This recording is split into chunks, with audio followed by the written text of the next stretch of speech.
You know, what is it that makes a story stick with you? Like, really stick with you?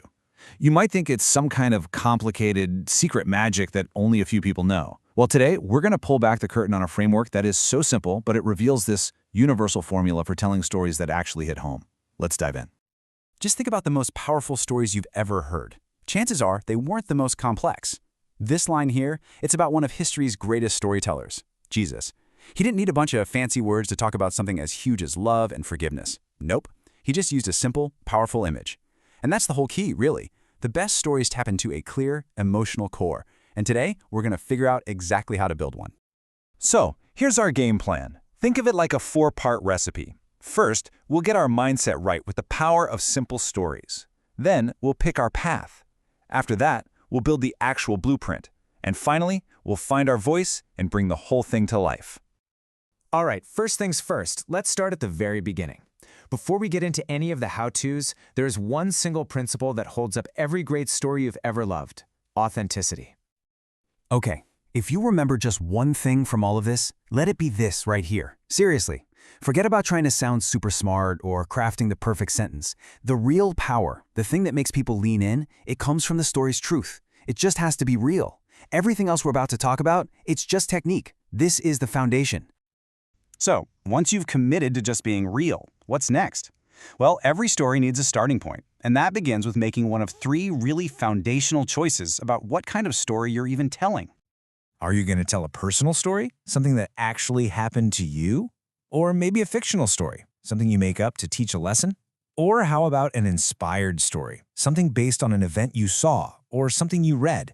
Think of this choice as your compass. It sets the entire direction for where you're going to go.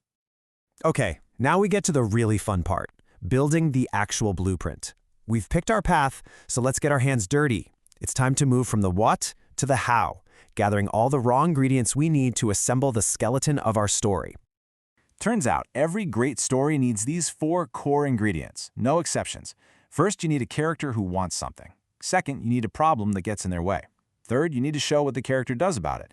And finally, you gotta have the lesson they learn from it all. You can think of these 4 things as the essential DNA of your story. If one is missing, it just kind of falls flat. And let's be super clear about that second ingredient: conflict. This is not optional, it's not a suggestion, it is the engine of your entire story. No conflict, no story. It really is that simple. So once you have your ingredients, you pour them into this 5-part map. This is what gives your story its shape, its forward momentum. You set the scene, you introduce the problem that forces your character to do something, you build everything to that critical turning point, the climax, and then you wrap it all up with the ending. It's a natural journey that just works. It keeps people hooked. And that climax, that is the absolute peak of the mountain. It's not just another thing that happens, it's the thing. It's that moment of truth where all the tension boils over and the character has to face their challenge head on. A strong climax is what people remember. So you've got your authentic idea, you've got your solid structure, but you know, a blueprint is just a plan on paper. How do you turn that into a living, breathing story that people can feel? Well, that's all about finding your voice. Here's a huge pro tip, and it might sound a little strange, but trust me on this. Don't just write your story. Say it out loud, to yourself, to a friend, to your dog, it doesn't matter. It is one of the best editing tools you have, because when you actually speak the words, you can feel which parts are boring, which details don't matter, and which moments really truly land. And right before you're ready to share your story with the world, just run through this final little quality check. Ask yourself, okay, did I follow the map? Is the main problem super clear? Did I show how the character actually changed? And did I tell it with the energy and the passion it deserves? This is that final polish that can make all the difference. So when you boil it all down, the secret to great storytelling isn't really magic at all. It's a formula, and it's a simple one. You combine raw, real, authentic emotion with a clear, solid structure. That's it.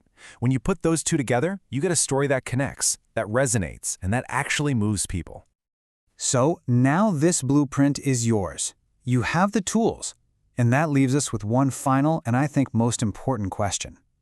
Forget about trying to write some grand, epic masterpiece. Just for a moment, look at your own life, your own experiences, your own imagination. What simple, real story is just waiting there for you to tell it?